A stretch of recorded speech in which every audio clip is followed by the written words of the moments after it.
এই মিন মিন মিন মিন মিন মিন মিন মিন করা বাংলাদেশের মিডিয়া এবং আন্তর্জাতিক যে ওয়েস্টার্ন মিডিয়া অর্থাৎ পশ্চিমী দেশগুলোর মিডিয়া, সেই মিডিয়াগুলোর এবার সময় এসেছে পক্ষ নেওয়ার। মোহাম্মদ ইউনূসের খেল খতম, কারণ মোহাম্মদ ইউনূসের টাইম ওভার হয়ে গেছে। মোহাম্মদ ইউনূস আর বোধহয় সরকারটা চালাতে পারবেন না। মোহাম্মদ ইউনূস নিজে বুঝতে পারছেন এবং ঘন ঘন বিদেশে যাচ্ছেন, বিভিন্নভাবে বিভিন্ন জায়গায় লবিং করছেন। আন্তর্জাতিক আদালতে মামলা, এই আন্তর্জাতিক আদালতে একজন নোবেল বিজয়ীর বিরুদ্ধে মামলা, কতটা লজ্জাজনকের থেকেও বড় কথা, কতটা ভয়ঙ্কর এটা।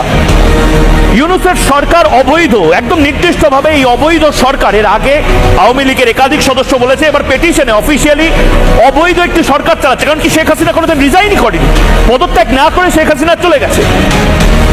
আন্তর্জাতিক অপরাধ আদালতে খেলা শুরু, খেলাটা এবার বোধহয় সীমানা পেরিয়ে, বাংলাদেশ ভারতীয় উপমহাদেশের সীমানা পেরিয়ে একেবারে নেদারল্যান্ডে এই খেলাটা হবে। হেগ শহরে গণহত্যা, হিন্দু বৌদ্ধ হত্যা। ভাবুন মোহাম্মদ ইউনূসের বিরুদ্ধে কি